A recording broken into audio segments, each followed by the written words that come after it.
guest today is a new friend and new to our city, Mr. Larry Lumpkin, who is not only new to our city, but new to a new job for Goodfellow Air Force Base, and you will be absolutely enriching the opportunities for our children of our soldiers that attend not only San Angelo ISD but the surrounding school districts that have soldiers' children.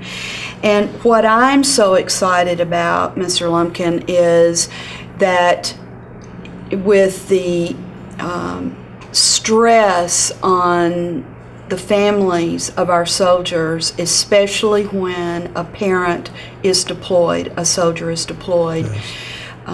Our school welcomes the new position that you are now filling. And we've discussed a little bit when we introduced you to our school board recently that this is a new position at Goodfellow and a new position stateside for the military. Talk to us a little bit about that. Okay, Dr. Bonds. First of all, I'd like to say thank you very much for the welcome that I have received in the short time that I've been here in this community of San Angelo.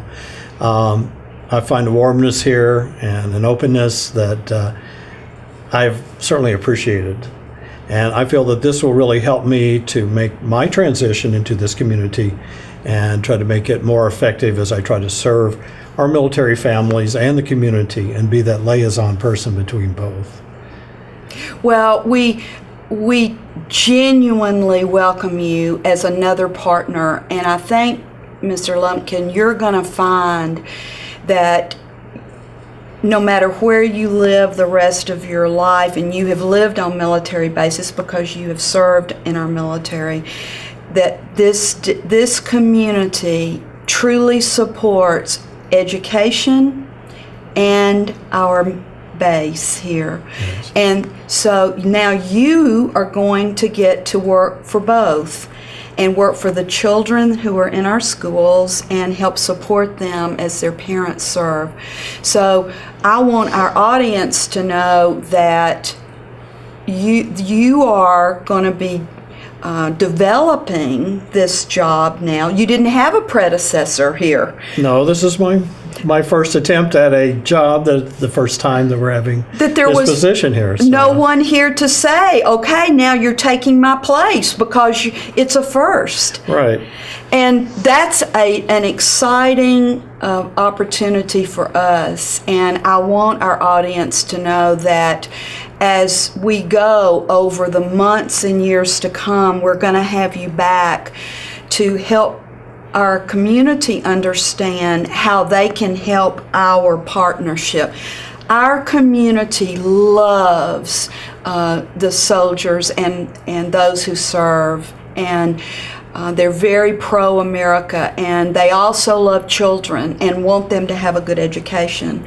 So they're going to be listening today and in future interviews for ways you and I and others brainstorm for us to work in partnership, because as we are teaching, helping you to see of the almost 15,000, counting our Head Start children, just part of San Angelo ISD. Mm-hmm. In the expanded districts, many of them are your soldiers' children, and we're going to work together to help them have the very best experience in schools that they can have. Now, with that said, would you tell our audience a little bit about your background? Yes, I'd be glad to. It's rich with experiences. Well, thank you, Dr. Bond. I hope to bring the wealth of the experiences that I have had and experienced for the last 30 years to this position. I have worked in military situations as a flight simulator instructor for the Navy. That was my first job as an instructor, as a teacher. And it was in boot camp that they decided that I would be very well suited to do this kind of job. And I did that in NAS Corpus Christi for 4 years. It was a very good experience for me, and I greatly enjoyed that. I did not continue as a career military person. I was discharged, honorable discharge from the Navy, went to college after my military experience. And I thought then I wanted to be a teacher. That's what I was called to do, was to teach. And I went to the University of Central Oklahoma. It's a university that is renowned for its teacher preparation. And I had an interest in many different interests, of which included science. And I became a science teacher after getting my first bachelor's degree in education biology. And also at the same time I had what I felt was a spiritual call. So I pursued that as well and went to Catholic seminary.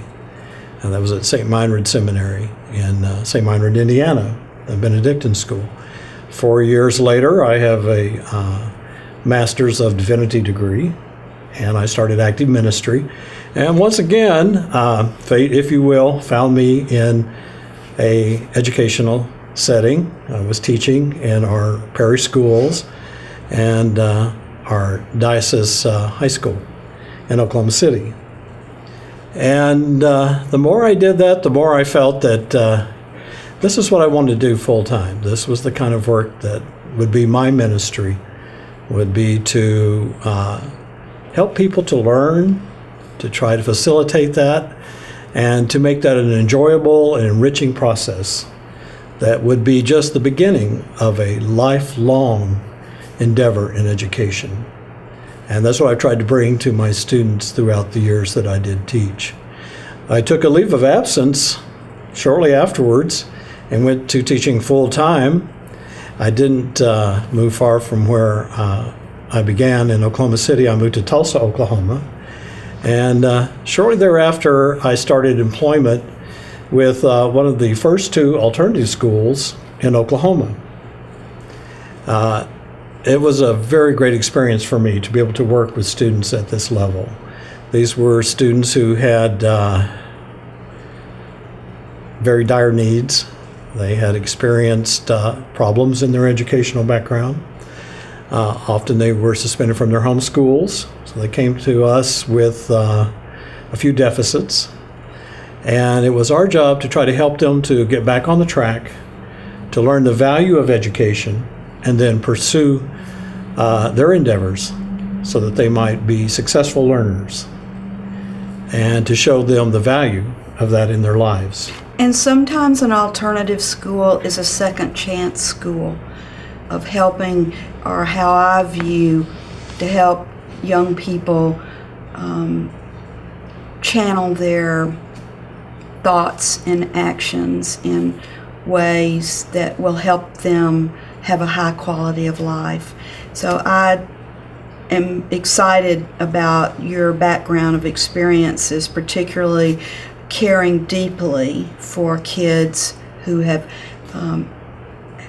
are serving in alternative education. Mm-hmm. I saw what I would just call miracles of children turning around, believing in themselves, and trying to put their talents and their efforts to benefit themselves, to help them to get back on the track in this second chance that they would have. And that was so encouraging to me, to be able to work with these young people one-on-one, very closely, a smaller environment where I could meet their needs, design programs that would more fit their learning styles and their abilities, and just the differences that made in their young lives really encouraged me to continue in this work. And I worked at that school for the next 20 years. My goodness. Well, the conversations that go on at schools like that, alternative schools, often are the life-changing opportunities for young people. So is that where you have come most recently from, working in alternative education? Well, there was a number of other educational experiences I had along the way. I just didn't that was my primary focus, was Okay. alternative schools. But I saw the opportunity for counseling in those. As you mentioned, the very close relationship that can develop between student and a teacher mentor. And I really saw the value of gaining more education in the counseling area. I went back to school and I received my second master's in school counseling, and tried to apply that more with the kind of work that I was doing as well. I worked with Youth Services of Tulsa part-time in addition to my job. I worked in evening programs, also for alternative programs for students and their learning, under kind of not traditional styles, but that was a good experience for me as well. The program with Youth Services was a release of early adjudicated youth that had been incarcerated at a very early age for usually a short period of time, and then they would try to be returned to the community and their families. And I was a counselor in their homes that would help try to ease that transition for them, to try to get them back on the track of going back to public education, a setting in the community, and being successful. So the only model that you have, that the military has for now, this new position in San Angelo at Goodfellow, is outside the U.S. at bases. Our military has had people who have served in a similar role. Yes. So even though you will be to some degree designing how you will help partner with us and other school districts, what will be some of the first things that you envision taking place, besides districts like ours helping introduce you to our school leadership, which we are setting up, and our counselors at our schools? That's our first step, is to get you where they know who you are. So then what else do you think right off? What do you envision yourself? How will you help children? Well, I'd like to say this is a new position for the United States. For 3 years now, the school liaison officer, specialist, has been instituted here stateside. But this job has been done by other people, but just kind of in a piecemeal fashion. One group would do this particular aspect. Another group would handle some other part of it. And what the Air Force and the military's objective is to bring all of these services together in one office or one position, and this would be that of the school liaison person. So these last few weeks that I've been here in this community, last 3 weeks, I have met with different people, the contributions that they have made in the past, and then tried to see how that, not to take their place, but to help incorporate their services into a program where I would be the middle person for them. I would be the person making the connections for them. They will continue doing much of the same jobs that they have done, but I would be the person that they would contact, or that somebody from the school system would contact, that I would put them in touch with the people on base there. So that is kind of part of what I understand as far as my job definition.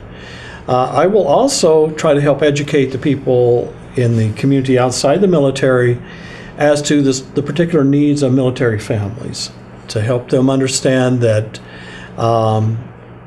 this is a unique situation, that they have stressors in their lives that will affect not only the family, but the performance of their children in schools, and to try to help educate the community as to how we can help these children to become more effective learners by trying to relieve some of these stressors or addressing them in our different programs that we have within the schools. I also have some military guidelines that I will be trying to cover, become more familiar with, and make sure that those objectives are also met in my job as school liaison officer. Is it fair to say that if we could envision the pieces of a pie, that some of the larger portions would be health of the children, their mental and physical health needs, as well as their academic needs? What other pieces of the pie would you be looking at as we partner? Well, one of the primary goals of the definition of the school liaison officer as developed locally here is that I would very much work with the exceptional family members who have special needs. Okay. That will be a large part of my job, to help those families find the services that they need. That will be a large part of what I will be trying to do. Also being acquainted with the school laws, the state laws, the different programs that are available right now, and then maybe ones that need to be addressed in the future as these needs arise. A spokesperson, a contact person, that will be my function. Is it fair to say an advocate? That's probably the best way to put it. Yeah. To put the term. Well, I didn't realize the piece about children with special needs, and certainly it appears that the numbers across our world of children with more needs, the numbers are growing. To what extent you can choose a number. Different organizations have different percentages of the growth of children with special needs. But we also have new definitions of different mental and physical health needs. So that will be something for you, as well as particularly our special education folks. Yes. who try to help me stay abreast, at least on a superficial level, so I can help support them. Well, Mr. Lumpkin, we greatly want this to be an open door, so that if a soldier's family is watching this, or school personnel are watching this, that whether they go through you or they go through someone, a school leader, that we're going to be communicating to work. There's not a chain of command like necessarily in the military. I won't take offense if they've contacted you, and I think I'm getting to know you enough. Yes. We just want them to contact either a school person or you as an advocate for military children, and for us to be able to meet the needs of children. And we see this as a welcome position, and you particularly with, I cannot imagine how they could have found somebody with the background of experiences that you have had any better than what you come to us with. Not only your counseling, your teaching experiences, but your strong faith-based desires to serve. And we just feel blessed that you are coming to San Angelo. And so I hope that in the months to come, as you get a handle over, we're just now into our, say, third month of school, over these next 6 to 7 months, yes, that anyone can take advantage of. If they see something that we could do together, yes, I welcome that. So welcome to our city. Well, thank you so much, Dr. Bonds, and I do feel truly welcome here. And I really appreciate whatever contribution you're making the San Angelo Independent Schools District is making, and anybody in the community who wishes to be in contact with me, who can help me to better understand the community and what services are available here. I want them to feel very free to do that, and I will try to assist in whatever capacity that I can. Because you're clearly a servant and want to now serve the children of whose some at Goodfellow aren't immediately going to be deployed, but many are. Yes. There's some being deployed all the time, and now that seems to be a pattern of life for our families. I grew up with my dad being in the military, but he wasn't deployed as off like folks in the military as much as they are now. So I'm so grateful to have you, and as a new friend, not just personally or just to our district, but for the children of San Angelo. It takes a village, doesn't it? It certainly does, Dr. Bond. Well, I'm glad you're in our village. Well, thank you very much. Very happy to be here in this village. And we'll come back in a few months and give our community an idea of maybe other ways. People in the city want to help.